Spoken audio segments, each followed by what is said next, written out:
Meu nome é Lucas, eu sou biólogo pela UFJF. Meu nome é Sandra Mara da Silva Gomes, eu sou bióloga. Sou a professora Michele Gravina. Meu nome é Luciano Batista, sou músico, sou professor, artista. Meu nome é Júnior, sou psicólogo, servidor público. Meu nome é Igor, microempresário. Fui colega de sala de Arthur Valente. Sou colega de turma do Arthur. Conheço o Arthur há muitos anos. Conheço o Arthur desde pequeno, a gente cresceu na mesma escola. Ele é um cara muito competente. De uma índole maravilhosa. Sempre em prol das questões ambientais. E o Arthur tem meu apoio porque nós compartilhamos as mesmas preocupações. Uma pessoa que eu acredito, Luta pela nossa ecologia. Então, Arthur, você pode contar comigo. Esse ano eu tô contigo, meu querido. Seja valente, juiz. Seja valente, JF. Seja valente, JF. Seja valente, JF.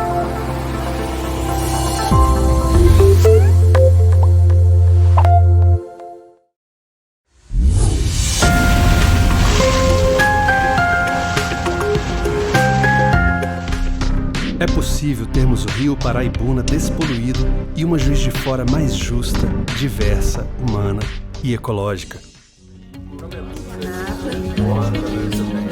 Bom dia, pessoal. Luciano Batista. O Arthur falou aqui de Chapéu d'Uvas. É até engraçado se você chegar para o cidadão hoje e dizer que ele consome na casa dele água do Rio Paraibuna. Eu nasci aqui em Juiz de Fora e nasci com essa questão do Rio Paraibuna. Então eu tenho essa vontade de ver o Rio Paraibuna despoluído. Nessa eleição, Juiz de Fora tem opção. Eu já escolhi, Arthur Valente.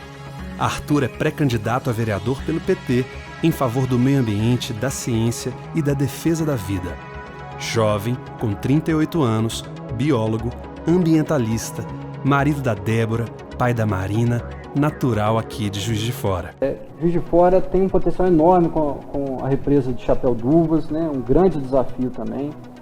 E a questão da habitação, do trânsito, de uma melhor qualidade da moradia das pessoas, então do saneamento básico. E a gente quer essa Juiz de Fora melhor.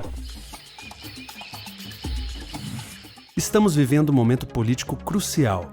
O modelo de exploração da natureza que temos adotado é um modelo que gera absurda desigualdade social. Precisamos mudar de vez nossa relação com o meio ambiente. Nosso futuro depende das decisões que cada um de nós tomarmos nesta eleição. O poder público necessita de fiscalização e Arthur oferece um equilíbrio capaz de convergir pontos de vistas diferentes. E a gente foi educado aqui de forma até privilegiada, de forma gratuita, pela Universidade Federal, pelo Colégio de Aplicação, e a gente tem o dever de passar esse conhecimento. Filho do ex-deputado Agostinho Valente do PT, Arthur conheceu o ambiente da boa política cedo. Desde criança, ele acompanha a carreira política do pai. É uma pessoa que conhece a importância de se trabalhar para o bem comum, pela ecologia integral, do acesso à vida digna, por isso está ciente da responsabilidade da vida pública. Arthur tem um histórico de luta pela preservação da natureza. É analista ambiental do Instituto Estadual de Florestas. Foi secretário do Comitê das Bacias Hidrográficas do Rio Preto e Paraibuna. Atuante nas audiências públicas, foi defensor da criação do Parque na Mata do Crambeque. E sabe o Parque Estadual Serra Negra da Mantiqueira, pertinho de Bitpoca? Então, o projeto do parque teve os cuidados do Arthur, sempre com uma equipe competente e humana. Parabenizar o Arthur, que está coordenando aqui o Instituto Estadual de Floresta, e que o Instituto Estadual está fazendo uma série de intervenções aqui na região. Foi noticiado recentemente a possibilidade da criação do Parque Estadual da Serra Negra, da Mantiqueira. Não dá para deixar passar. Chegou a hora de você também se comprometer em criar uma sociedade que supere a exploração dos recursos naturais e do trabalho humano. E o caminho passa pela transição ecológica, na cidade e no campo. Arthur representa essa vontade, do trato correto com a terra, do respeito ao trabalhador e trabalhadora, buscando desenvolvimento social com a soberania alimentar que tanto Juiz de Fora precisa ter agora. A A minha missão é construir uma política social que seja também ecológica. E agora você tem opção e eu te convido a vir a ser valente comigo. Seja valente, JF. Seja valente, JF. Seja valente, JF.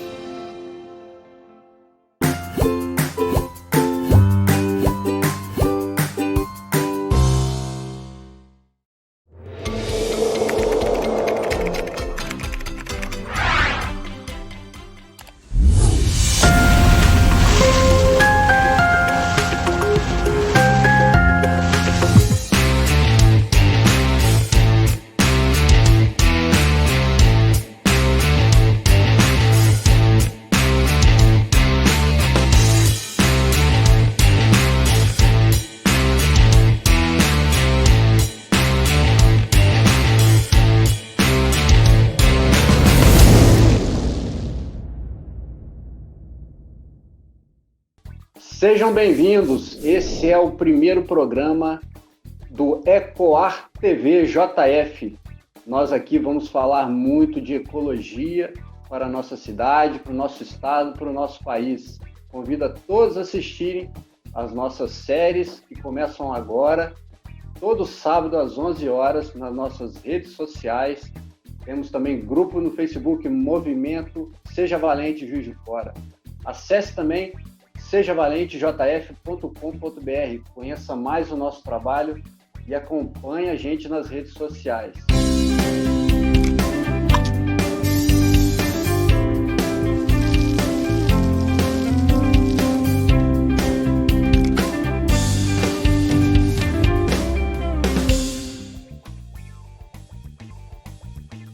Hoje, para o primeiro programa, convido um grande amigo, professor Daniel Pifano.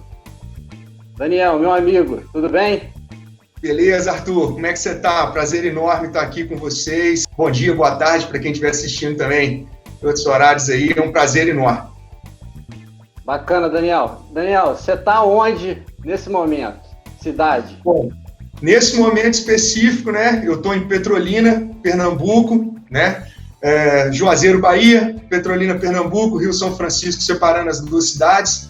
Estou aqui desde 2013, quando, no final de 2012, fui aprovado num concurso para ser professor aqui da Federal do Vale do São Francisco.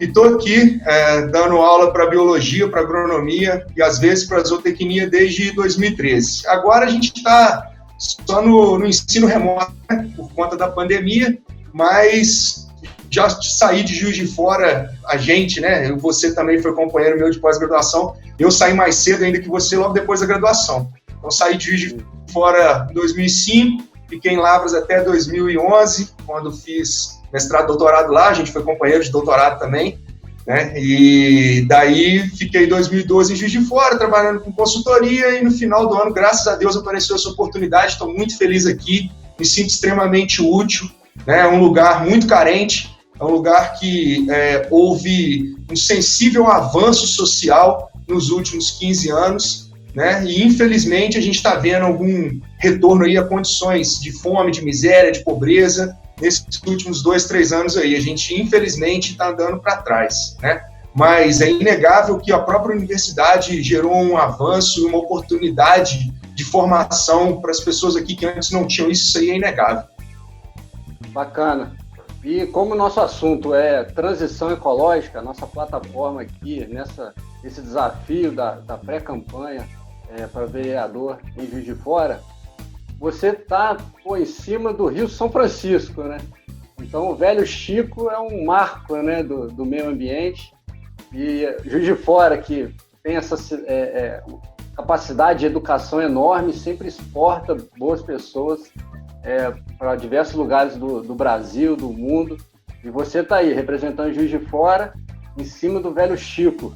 Como é que é a sua relação com o Velho Chico, assim, no dia a dia? Você passa em cima ali, na ponte? Como é que de muito amor. É de muito amor, né, cara? Assim, eu sou filho de pescadores, né? Então eu conheço o Rio São Francisco desde moleque. Não aqui na região, mas em Minas Gerais, né? Meu pai sempre me levou para Três Marias para poder pescar, junto com meu avô, com meu tio. Então minha relação com o Rio sempre foi de muito carinho, de muito cuidado, né? E hoje eu até deixei de ser pescador justamente por isso, né, cara? Que eu vejo a pesca mesmo artesanal, mesmo a manual, com muito pesar, porque realmente a gente não tem mais essa capacidade de suporte, né? O ambiente de rio, o ambiente lacustre, a quantidade de peixe, né? Você vê que o ecossistema ele está realmente bastante degradado. Pra você ter uma ideia, aqui o Rio São Francisco está tão assoreado que em alguns pontos você consegue atravessar da orla de Petrolina para a orla de Juazeiro caminhando pelo rio, a pé, né? Com a água na canela. Então isso é bastante triste, porque você vê um rio de 1 quilômetro de largura, 800 metros de largura, que nem acontece aqui, totalmente assoreado, né? Os pescadores reclamam muito que já não tem mais como tirar o sustento do rio, porque os peixes sumiram, né? Desde a barragem de Sobradinho houve uma alteração muito grande no fluxo da água, na turbidez, porque a usina controla a vazão, né? A hidrelétrica controla a vazão do rio, então a água é muito pura, muito cristalina, né? Mesmo que você não consiga acreditar que não tem poluição, mas a água sim, ela é bem translúcida, bem cristalina, e os peixes ficam escondidos, né? Normalmente eles não aparecem. Então os pescadores também relatam muita dificuldade. Então assim, sim, o rio está agonizando. Um aluno meu de agronomia que se formou agora fez um estudo sobre a vegetação das margens ciliares e o resultado é alarmante. A gente não tem vegetação praticamente. A orla, tanto o perímetro urbano de Juazeiro e Petrolina, o que você tem são algarobas e outras espécies invasoras que não são nativas, né? Uma outra espécie da caatinga oportunista e espécie mesmo de uma característica de mata ciliar, por exemplo, só o engazeiro. Então, assim, você vê que está bastante degradado e a funcionalidade do rio está diretamente associada à presença da vegetação ciliar, né? Então, se ela não existe, o rio está totalmente em perigo. Você tem uma diminuição da quantidade de água que vai, né, para o leito do Rio São Francisco, em função, né, do uso da terra inadequado e, ao mesmo tempo, com aumento de demanda, né? Essa semana surgiu uma notícia que a expectativa para os próximos anos é de 80% a mais de necessidade de água do que a gente tem de necessidade hoje. Então, a gente precisa muito racionalizar o uso, mas fazer a terra de volta a produzir, a ter um uso adequado, né, da vocação florestal que o país tem, né? Então a gente se preocupa isso, essa realidade aí, que é gigante, né, a bacia do São Francisco, ela em menor escala está aqui também, né, no Rio Paraibuna, né, na represa Chapéu d'Uvas, na represa João Penido, na bacia toda aqui do Paraibuna. Você conhece bem também, né? Tem uma relação boa também com o Paraibuna, não é? Você também tem uma ligação em Juiz de Fora. Fala aí para nós a sua origem aqui em Juiz de Fora. Seus pais são professores hoje aposentados, né? Lutaram né, mais de décadas de atuação na educação pública, particular também. Conta um pouquinho da sua origem aqui. Beleza, assim, a gente, logo desde o início, né, a gente se conheceu na graduação, fomos da mesma turma, né, entramos junto, e a gente acabou fazendo amizade, né, se tornando amigo, então você frequenta a minha casa desde os anos 2000, então você sabe que a janela do meu quarto dá de frente para a Mata do Crambeque, né, então quando eu era pequeno, a primeira coisa, um dos primeiros brinquedos, entre aspas, que eu pedi pra minha mãe era um binóculo para ficar vendo os bichos dentro da floresta, né, naquela ilusão que eu ia ver macaco, ia ver onça, ia ver tucano, ia ver um monte de bicho. Então minha mãe me deu esse binóculo, eu tenho ele guardado lá até hoje, ele nem funciona mais, é um binóculo de brinquedo, mas desde o início, né, cara, eu sempre tive comigo que eu ia fazer alguma coisa voltada para a natureza, né, porque eu sempre fui criado no mato, sempre gostei de roça, sempre andei, e nessas bacias hidrográficas da região, não só a bacia do Paraibuna, mas a bacia do Rio Grande também, no sul de Minas, e outros rios pequenos e tudo, eu sempre ia pescar com meu pai, com meu avô, como eu já havia dito, e sempre a gente entrava nas matas ciliares, tinha que passar por algumas vegetações para poder ter acesso ao rio e tal. E meu avô, embora não tenha estudo, né, não se formou, não fez faculdade e tudo, meu avô era um naturalista, né, ele sabia tudo que é nome de bicho, tudo que é nome de planta, nome de árvore e tudo. Então, uma boa parte dessa vocação taxonômica que eu carrego profissionalmente até hoje, eu ganhei do meu avô, porque meu avô falava, isso aqui é uma canela. isso aqui é um imbiruçu, isso aqui é um angico, isso aqui é um pau-jacaré. Então ele ia falando o nome popular das árvores. Quando eu entrei na faculdade, eu só liguei o nome à pessoa, né? Ou o nome à árvore, no caso, né? Comecei a aprender os nomes científicos e saber quem era quem nessa história, e isso me despertou um interesse e aflorou minha vocação, e eu sigo nessa linha, nesse caminho até hoje. Então, a gente, né, eu e você, não só eu e você, né, teve outros colegas que também participaram, a gente foi bastante pioneiro nisso, né, eu me orgulho muito de dizer que a vegetação de Juiz de Fora começou a, de fato, ser conhecida, ser divulgada, depois que a gente entrou na graduação e começou a trabalhar, de fato, dentro dessas florestas. Então, o Morro do Imperador, que é essa vegetação no centro da cidade, que todo mundo conhece, como o Morro do Cristo e tudo, foi o lugar que a gente trabalhou primeiro, né? Aí depois vieram outros trabalhos em Santa Cândida, no Poço Dantas, e com a chegada do professor Fabrício, também na UFJF, o Crambeck começou a ser estudado e tal, e outras vegetações. Então, hoje a gente já tem um conhecimento bem importante, bem substancioso da flora, da vegetação de Juiz de Fora, e é por isso que a gente não se priva em fazer determinadas conclusões e afirmações, que é fundamental a manutenção da vegetação para a qualidade de vida do povo de Juiz de Fora, né? As pessoas não têm muito essa ideia, essa noção, mas se hoje a gente respira um ar relativamente puro, se hoje a gente tem uma água tratada de qualidade, mesmo que saindo de Chapéu-d'Uvas, né? Mesmo que saindo do Rio Paraibuna, igual muitas pessoas não acreditam nisso, é fruto, inclusive, da manutenção desses mananciais, da manutenção dessas florestas de encosta, que são fundamentais para a qualidade da água, né, para a reserva subterrânea de água no lençol freático. Então, tudo isso é a proposta nossa, né, Arthur? Acho que a bandeira que a gente levanta aqui, que você tem levantado nessa campanha, é justamente essa, é fazer as pessoas entenderem que a floresta não é um recurso extratível, ou vamos colocar assim, algo que a gente pode derrubar que não vai ter consequência, né? A floresta é muito mais que o recurso madeireiro, a floresta é muito mais que o minério que está debaixo dela. Né? A floresta, ela é inerente à nossa vida, à nossa qualidade de vida. Então, quando a gente fala que a gente tem que ter floresta em pé, não é que a gente não quer que tire a madeira, que não quer que tire o minério, que não quer que a economia avance. Pode-se fazer isso, mas os lugares adequados, com estudo adequado, né? Não é chegar em qualquer lugar e derrubar, porque isso aí tem consequências. A gente, à medida que vai estudando, vai aprendendo, você sabe disso, né? Eu também sei. A floresta, mesmo que você plante as mesmas espécies, nos mesmos lugares, a floresta nunca vai voltar a ser como ela era antes. Nunca. É impossível, né? Porque o tamanho das interações biológicas, o fato do inseto estar pousado na planta e não estar pousado em outra planta, o fato do lagarto estar ali comendo aquele inseto, o fato de uma cobra estar se aproximando para comer aquele lagarto, né? A competição de semente com semente no banco de solo da floresta, a chuva que cai de um jeito e não cai do outro. Então, tudo genética, isso... Né? A genética da muda que você vai usar não é a mesma. Exatamente. Né? Então, assim... É muito legal, Daniel. A gente tem eu falo muito isso na nossa rede social, que a ideologia nossa é a floresta em pé, água limpa, ar puro, comida sem veneno, enfrentar a desigualdade com justiça social. E a presença sua aqui hoje pela floresta em pé é muito importante, porque a gente tem uma bagagem, né, uma dedicação de vida pela floresta muito importante. Então a gente precisa falar para as pessoas, né, porque nós somos ativos delas, para esse conhecimento que a gente entrou dentro das matas de Juiz de Fora, mas com muita força, com muita dedicação, né, entregando a vida nossa para estudar essas florestas. Né? Mata do Crambeck é uma, o Morro do Cristo foi o símbolo nosso, né?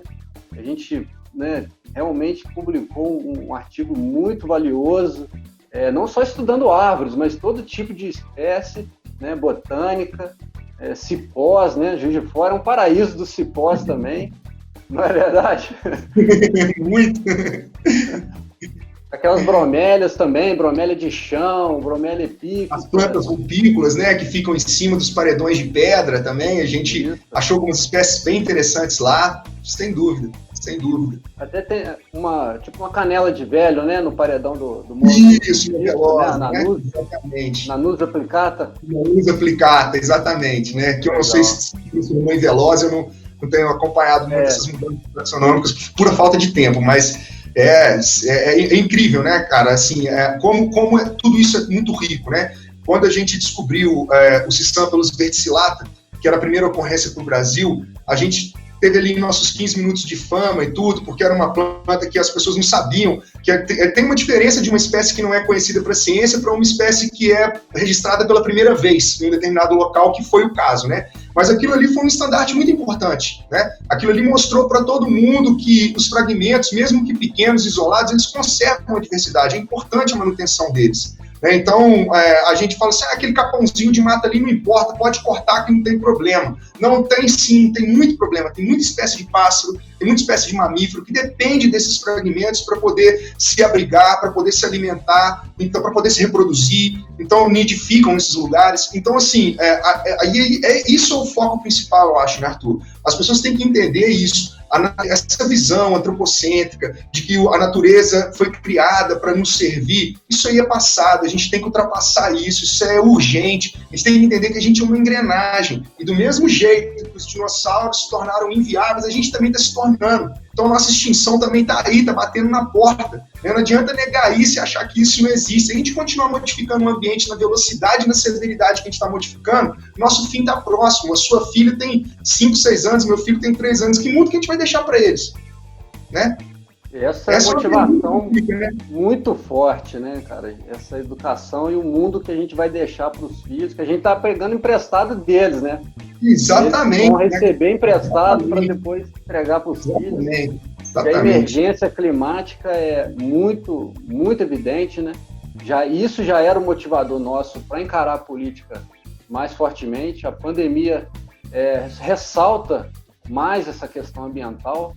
Ela é uma crise sanitária com origem na degradação ambiental, nesse tráfico de animais silvestres, onde que amontoa espécies diferentes em condições péssimas, né, de dignidade, e fora outros, né, do consumismo, a produção de criação, com produção de dejetos, tudo isso favorece pandemias, epidemias graves, né, e a emergência climática favorece também a ampliação da distribuição de vetores de doenças, inclusive para cidades. Então a gente, né, é grave a questão da dengue, da malária, né, outras zoonoses que preocupam muita gente. E a floresta, essa relação homem-floresta, ser humano e floresta, tem que ser melhor vista por pessoas que compreendam isso, né? Independente da ideologia, a gente vê até capitalistas tentando entender melhor o benefício da floresta em pé. A gente não nega que eles façam isso, mas a gente tem uma ecologia diferenciada, mais social, com respeito aos povos originários e tal, e não muito da mercantilização. Mas é o sistema que está aí, né? A gente tem que tentar defender essa floresta em pé o máximo possível, porque é questão de sobrevivência, né? E é muito importante isso. Quando eu lembrei hoje, por exemplo, do Papa Francisco, que sempre fala que a crise é uma crise única, né? A crise social, ambiental e econômica é uma crise só. E aí eu lembrei do seu tio, Padre Gaio, que a gente teve boa relação, né? Famoso Padre Gaio. E eu lembrei muito desse humanismo que ele tinha e transmitia pra gente, né? E é muito importante as pessoas verem, né, sentirem isso também, né? Essa natureza é parte da fé, né? Desse mundo que a gente quer deixar para os filhos e a importância da natureza para os filhos. Hoje minha filha pergunta muito assim, pai, sabe o que eu tenho mais medo? É de acabar a água. Aí olha que consciência bacana que a gente está criando, né? E a gente vai explicando de onde vem a água, como é que é a floresta, né? Para entender que tem uma relação, é tudo interligado, né? E a gente ensinar essa coisa de estar interligado. Você mesmo citou que você queria um binóculo para ver a Mata do Crambeque, né? Essa observação da fauna, isso é um elemento, nossa, precioso, que as escolas, os pais têm que incentivar, e por isso que a gente quer também, né, valorizar os espaços públicos, porque praça, por exemplo, é uma praça e tal, às vezes a pessoa não tem a noção da importância que tem uma árvore no meio urbano, né, para a criança ter aquele primeiro contato, porque uma criança pequenininha, quando fala em natureza, não é um matão, né, um florestão, é aquela ali, aquela coisa que está perto dele, né, que vai olhar, vai ver um passarinho. Esses dias mesmo eu fui numa praça aqui, bairro São Benedito, que foi maravilha de visita, fiquei muito feliz que a gente foi convidado lá. Agradecer a toda a comunidade aqui pelo convite. Aí eu cheguei lá, a praça, árvores de 50 anos, mas todas sol da Bolívia. Mijinho, Satódia. Cara, a praça não tem passarinho. Não tem passarinho, porque já não tem abelha, porque é uma árvore que é tóxica para abelhas, e não dá passarinho também. E, poxa, vamos escutar aqui essas comunidades, vamos ver que plantas que se interessam pelas tradições, às vezes de raiz africana, vamos ouvir essas pessoas. A gente tem indicação, a gente conhece muitas espécies, mas a gente também quer ouvir e fazer as pessoas se empoderarem, né, pelo espaço que são delas. Então é muito importante a gente valorizar essas pequenas coisas, espaços públicos, né, para a gente poder cada vez mais criar a cultura da floresta, né? A gente tem o trabalho lá no Instituto Estadual de Floresta, que a gente tem muita relação com a agrofloresta, com reflorestamento, né? E a gente quer fazer as pessoas entenderem que a gente tem já mecanismos para superar a cultura do agrotóxico, a cultura da pastagem extensiva, né? Eu queria ver muito um programa, sabe, grande para o Brasil, de curva de nível. O país que não tem curva de nível, gente. Você pega o Google Earth, vai passear nos outros países assim, como você vê curva de nível, né? E no Brasil não tem essa cultura, e precisa, pontualmente, né? Precisa ganhar escala. A gente já faz um processo de arar morra abaixo, né, cara? Morra abaixo, nossa. Impressionante. Só o cercamento, se você cercar a propriedade, se você subdividir pastagem, fazer curva de nível, o efeito que isso dá, né? Antes de você começar a pensar no reflorestamento, só essas duas medidas, né, de trato correto com a terra, você já consegue muita coisa, né?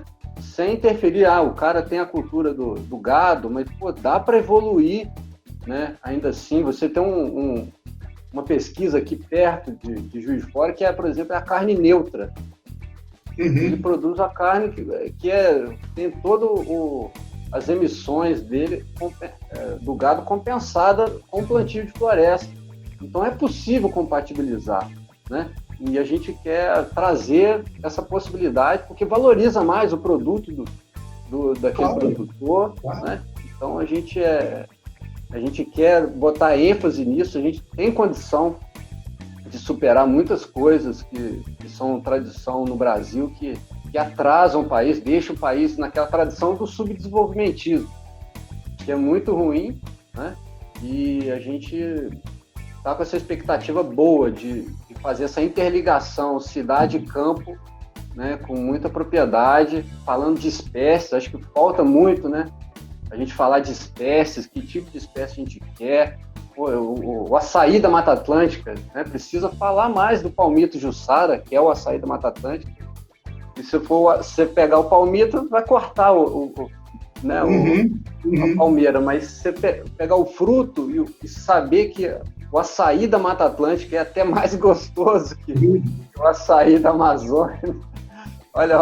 Olha que briga boa, hein? Demais, né? Demais. Nossa, é uma pena que a gente tem um tempo muito curto, né? Porque você foi falando, me veio muita coisa na cabeça, sim. Eu vou tentar resumir tudo para não perder o fio da meada. Primeiro, lembrar do que você comentou a respeito da pandemia, está relacionada com a supressão de hábitats naturais, né?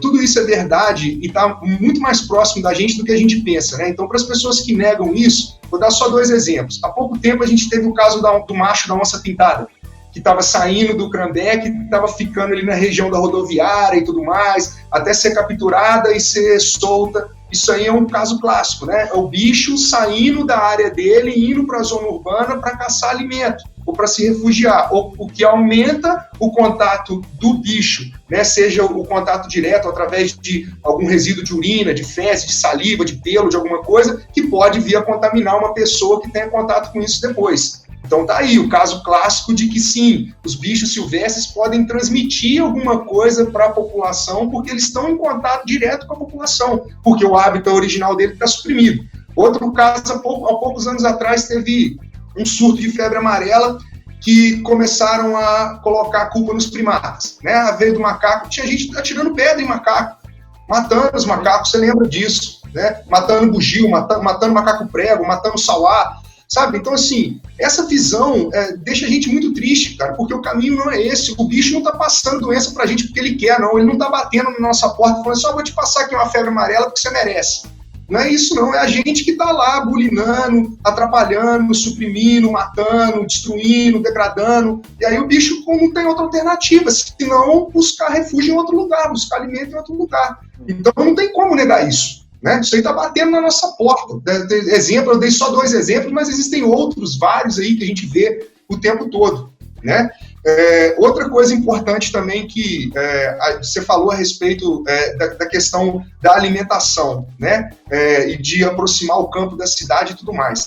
Essa falácia de que o Brasil tem vocação agrícola e bota comida na mesa de todo mundo, isso é mentira, porque a maior parte dos grãos que são importados, oriundos desses mega latifúndios Brasil afora, não servem nem para alimentação humana, é para ração animal, é para fabricação de óleo, de uma série de outras coisas. Quem bota comida na sua boca, meu amigo, é a agricultura familiar, é o pequeno produtor, é quem está ali, sabe, trabalhando para subsistência praticamente, porque o retorno que ele tem da terra é mínimo, é zero. Ainda está te fornecendo uma comida de qualidade, sem veneno, né? Então, é isso, cara. Então, a gente fala agro é tech, agro é pop, agro é tudo. Para quem, né, cara? Para quem isso, né? Fica sempre essa pergunta, porque, assim, não é para o povo, não é para o cidadão comum. O cidadão comum não adianta achar que ele vai se alimentar de soja, de milho transgênico, porque é mentira, não vai, cara.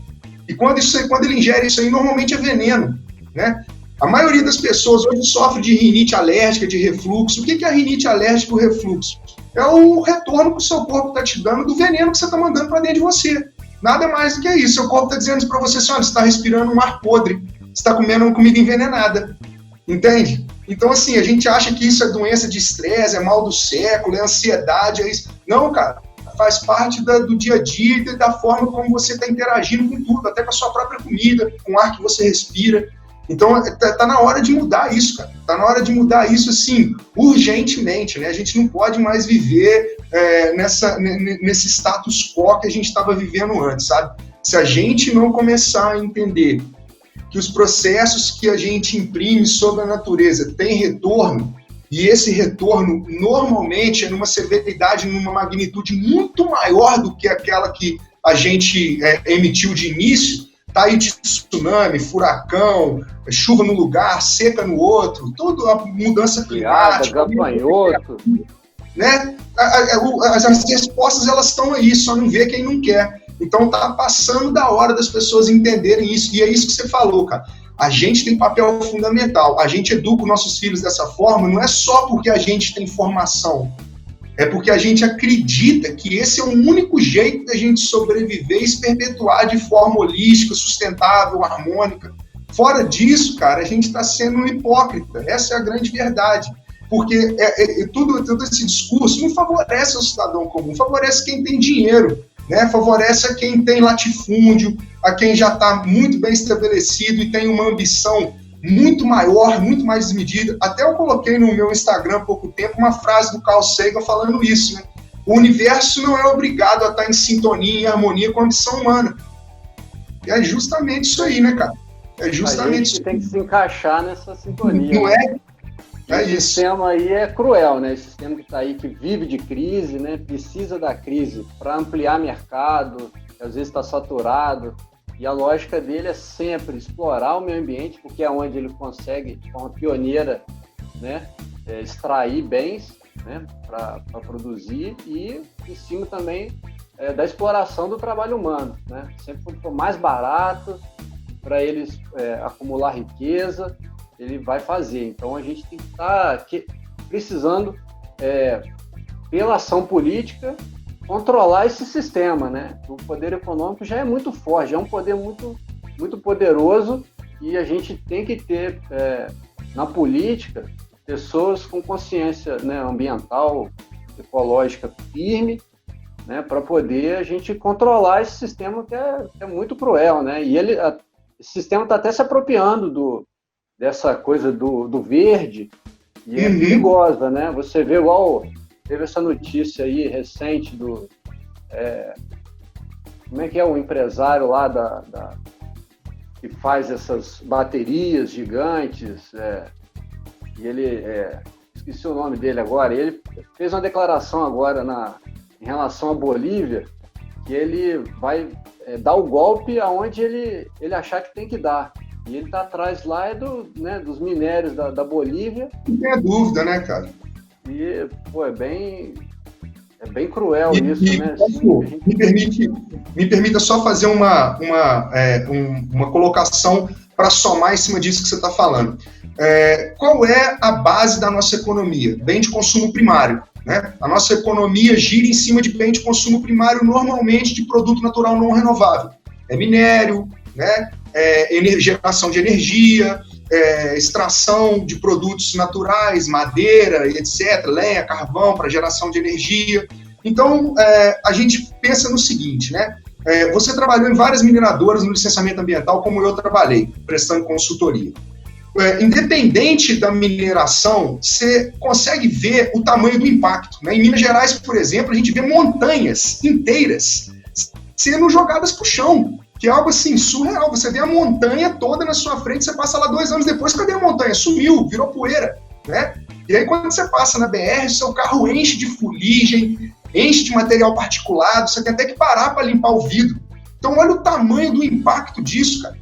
Por mais que a legislação brasileira tenha leis até razoáveis, boas, a gente sabe que a fiscalização é deficiente, a gente sabe que a política atual é uma política de desmoralização, de sucateamento dos órgãos de fiscalização ambiental, né? Então, assim, a gente está caminhando para o contrário daquilo que deveria. E aí eu falo assim, poxa, esse discurso do atual governo sobre liberalismo econômico, né?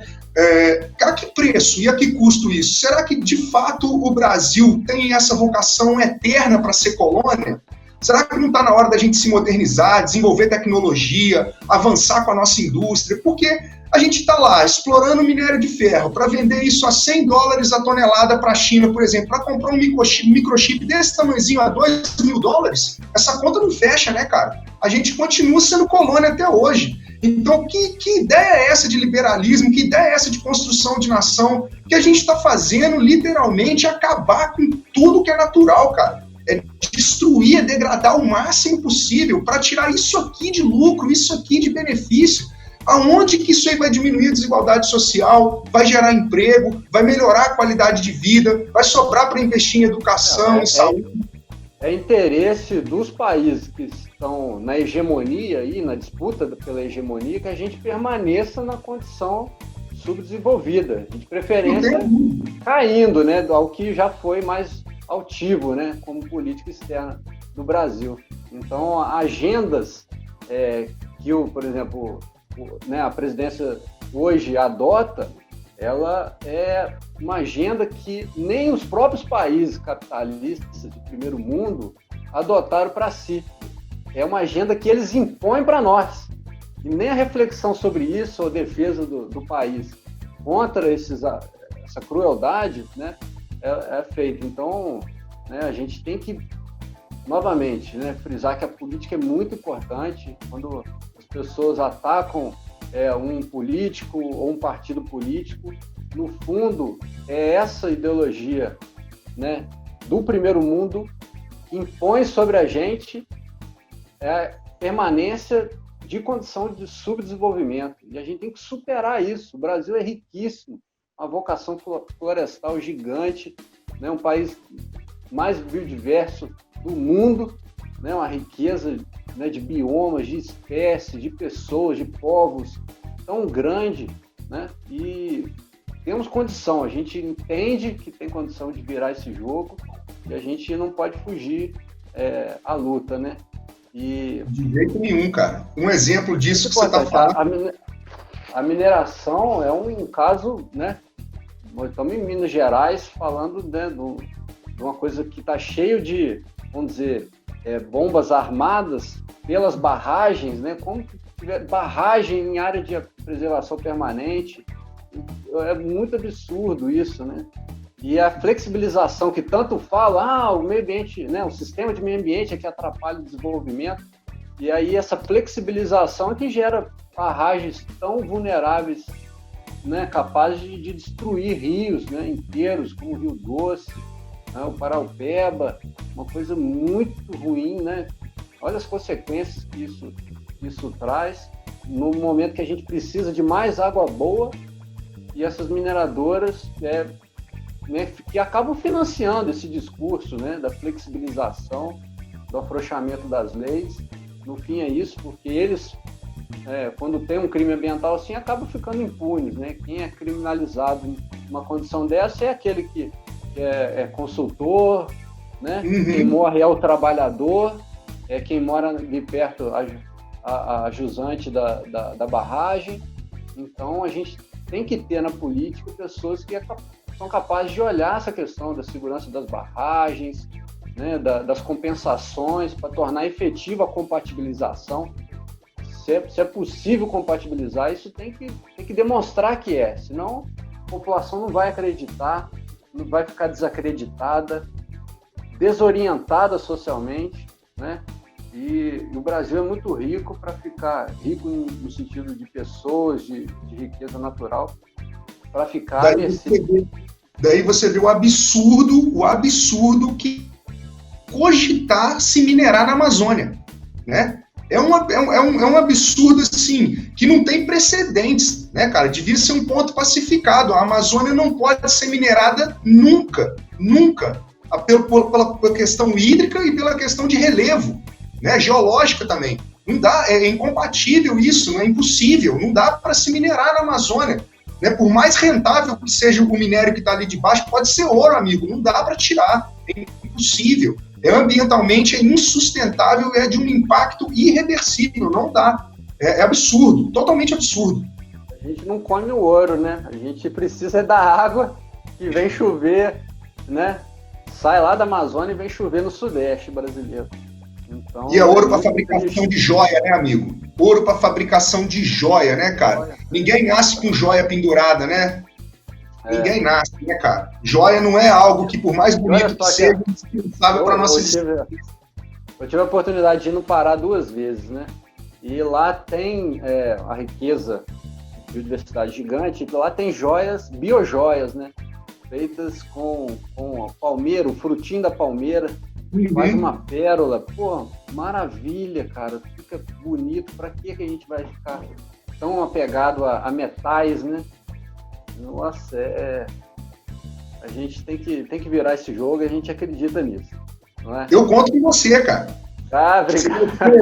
E essa sementinha... Como é que você me vê na política assim? Pô, como é que você me vê na política assim? Entrando... Muito potencial, cara. Muita fé. Quisera eu ganhar na Mega Sena hoje, que eu ia pegar uma boa parte desse dinheiro e investir na sua campanha. Pode doar lá, temos site para doação lá no Apoia, lá no nosso JF, no sejavalentejf.com.br. Pode acessar lá, porque a gente está com um trabalho muito bacana mesmo na rede social, mas a gente precisa de muito apoio. A gente não tem recurso garantido para toda a campanha. A gente fez um start muito bom com recurso próprio.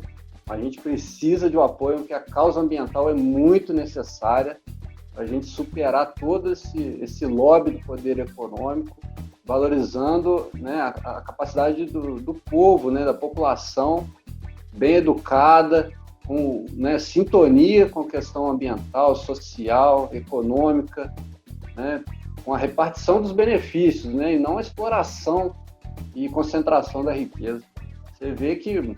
Nossa, você falou da questão nacional, esses dias saiu um trecho de documentário do Fórum de Davos, aí o presidente estava lá tentando fazer uma conversa com um americano lá, que ele queria explorar a Amazônia, né?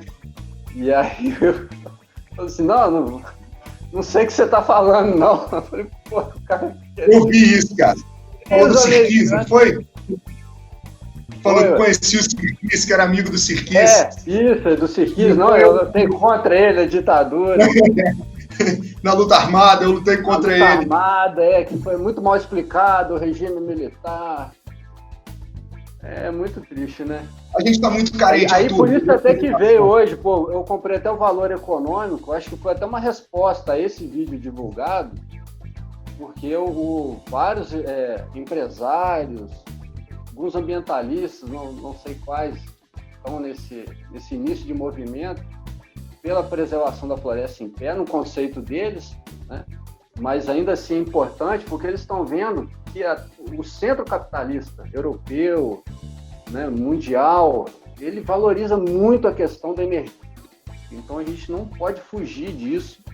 O Brasil tem uma contribuição muito importante para fazer e a gente precisa, né, e às vezes as pessoas não entendem, isso aí está lá na Amazônia. Não, a gente tem projeto em Juiz de Fora muito bom, potencial. Aqui tem a emergência da produção de macaúba, com protocolos internacionais, e a gente acredita que pode colaborar com isso. Eu acho que Juiz de Fora podia até ter uma unidade de conservação, uma floresta municipal, resgatar essa vocação florestal da cidade, né? Juiz de Fora tem um território do município muito grande, é bem possível fazer isso, e, né, produzir floresta, colocar as comunidades para manejá-la, para fazer essa integração positiva do manejo, né? A gente lida muito com plano de manejo, as pessoas às vezes não entendem tão bem o que é o planejamento, né, do manejo florestal, não madeireiro, e a gente acha que o Juiz de Fora pode dar essa vocação muito, muito boa, e a gente tem outras ideias em relação às unidades de conservação também, a gente trabalha com isso dentro do Instituto Estadual de Floresta. O Juiz de Fora, eu acho que nunca teve um vereador capaz de mexer bem com as unidades de conservação, porque tem muito conflito. Nós que entramos nas florestas de Juiz de Fora, a gente entra no Poço Dantas, na Reserva Biológica Poço Dantas, na Reserva Biológica Santa Cândida. A gente conhece a floresta desde como as pessoas usam a floresta para rituais pequenos, para uma subsistência de caça. A gente sabe os conflitos e as pessoas precisam acessar, as crianças acessam muito a floresta também, e a gente precisa resolver esses conflitos dando, né, um manejo adequado, né? As unidades de conservação, no geral, nas cidades, são abandonadas. Você vê isso na ausência de ICMS ecológico, que retorna de recursos para a cidade referente à unidade de conservação. A gente tem mais de 1.000 hectares, né, de floresta na cidade e não recebe nada de ICMS ecológico. Tem muito potencial, a gente tem boas ideias aqui, a gente quer apresentar durante a campanha uma APA para a represa de João Penido, a questão do Crambeque como um parque municipal para resolver a questão fundiária e dar esse acesso à população pela Floresta do Mato do Crambeque, que tem pelo menos 5 quilômetros de trilhas lá dentro e bem manejada, ela é possível ser visitada com preservação. O Morro do Cristo, por exemplo, porque não é um monumento natural, não traria nenhum conflito fundiário, mas valorizaria muito dos incêndios florestais que ocorrem aqui.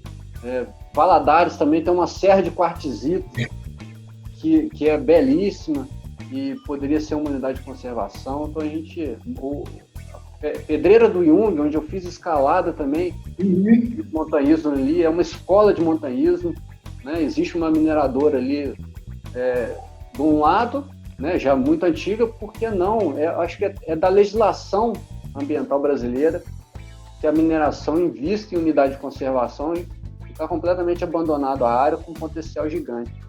Então a gente quer dar para a cidade também essa possibilidade de conversar sobre suas florestas, dar acesso à floresta para resolver conflitos e para benefício da saúde das pessoas, que é tão hoje já discutido para quem é da área ambiental, e trazer isso para o centro da discussão, né? Essa é uma contribuição da transição ecológica para a floresta em pé. E, né, é muito importante também falar de ciência, né? De ciência também é muito importante, né? Fazer um destaque aqui, porque o Laboratório de Ecologia Vegetal lá da Universidade Federal de Juiz de Fora fez 10 anos com o professor efetivo Fabrício Carvalho. Nosso amigo, parceiro de ciência. Parceiraço. Quero entrevistar ele aqui também, fazer esse bate-papo com ele. E valoriza, né, um professor efetivo da ecologia vegetal aqui, valorizando bem, né, com dissertações, teses, pesquisas das nossas florestas, né, para a gente conhecer melhor. A gente fez esse trabalho conjunto na Mata do Crambeque, com 400 espécies, né, da Camila.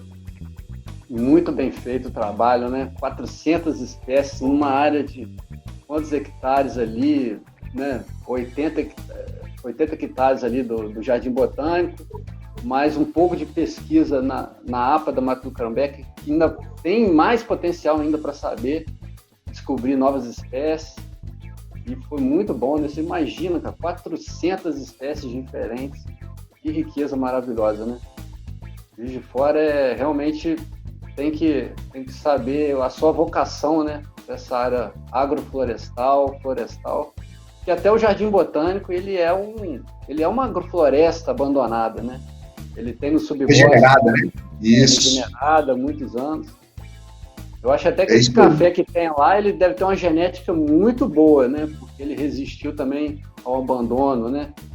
Sim, há muito tempo, sim. Deve ter uma genética boa também para a gente valorizar. E as pessoas, elas não têm muito essa noção, porque isso é muito encerrado nos muros da academia, dentro da universidade, né? Mas é legal as pessoas saberem disso também. Juiz de Fora tem um clima transitório, né? Em alguns lugares é CWA, em outros é CWB, e Juiz de Fora também tem uma vegetação transitória, né? É tudo Mata Atlântica, mas tem pedaços que é mais voltado para a Mata Atlântica litorânea, senso estrito, e pedaços mais voltados para a Mata Atlântica litorânea, senso estrito, e pedaços voltados para a Mata Atlântica interiorana, que é a floresta semidecidual. Então, essa mistura de espécies de uma formação com outra acaba gerando uma riqueza muito maior, uma diversidade muito maior.